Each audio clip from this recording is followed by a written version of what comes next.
alaihi salam. Negeri Ninawa dikaruniai berkah yang luar biasa oleh Allah. Mereka hidup dalam kecukupan dan kemakmuran. Namun sayangnya, mereka sama buruknya dengan kaum Bani Israel. Mereka menyembah berhala dan selalu saja mengabaikan dakwah Nabi Yunus, nabi yang diutus untuk menyadarkan penduduk Ninawa. Nabi Yunus terus berdakwah bertahun-tahun lamanya, tetapi penduduk Ninawa tetap tidak mau menerima ajaran Nabi Yunus. Bahkan mereka tidak takut terhadap ancaman azab atau siksaan dari Allah. Mereka tetap saja menyembah patung-patung dan benda-benda bertuah lainnya. Sikap membangkang penduduk Ninawa tersebut membuat Nabi Yunus marah. Hingga akhirnya Nabi Yunus memutuskan untuk hijrah ke negeri lain.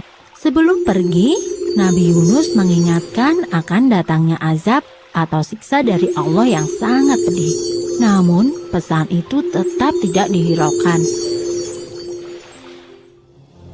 Sepeninggal Nabi Yunus, hukuman dari Allah benar-benar datang. Gelombang panas datang menerjang, sawah dan ladang mengering, sungai tak lagi terisi air, hujan tidak turun, dan di tengah-tengah bencana itu, barulah penduduk Ninawa sadar bahwa perkataan Nabi Yunus itu benar, bahwa Allah adalah Tuhan semesta alam dan tiada Tuhan selain Allah. Sementara itu, Nabi Yunus menumpang sebuah perahu untuk pergi ke negeri seberang. Di tengah jalan, badai mengamuk, membuat perahu terombang-ambing. Lama-kelamaan, air pun masuk ke dalam perahu. Untuk mengurangi beban perahu, nahkoda memerintahkan semua penumpang untuk membuang semua barang. Namun, kapal masih saja terguncang. Nahkoda pun memutuskan untuk membuang salah satu penumpang ke laut. Pengundian pun dilakukan.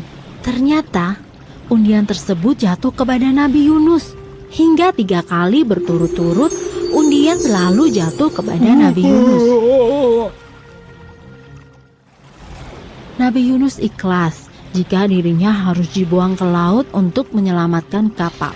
Dan Nabi Yunus pun meloncat ke laut yang mengganas karena badai. Kemudian Allah memerintahkan ikan paus untuk menelan Nabi Yunus. Nabi Yunus benar-benar ditelan oleh ikan paus. Kini ia berada di dalam perut ikan paus. Nabi Yunus terus-menerus berzikir dan berdoa kepada Allah untuk memohon ampunan. Setelah berhari-hari lamanya, barulah ikan paus itu menepi ke pinggir pantai. Nabi Yunus bersyukur karena ia masih hidup dan bisa keluar dari perut ikan paus. Meski demikian, ia keluar dalam keadaan sakit karena berhari-hari tidak makan dan minum. Kemudian Allah menumbuhkan pohon labu. Nabi Yunus diperkenankan untuk makan buah labu tersebut.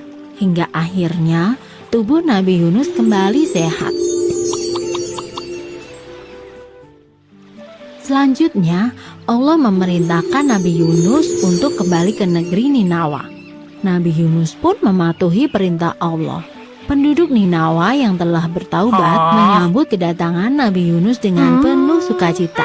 Dan mereka pun berjanji untuk mengikuti dan mengamalkan ajaran Nabi Yunus.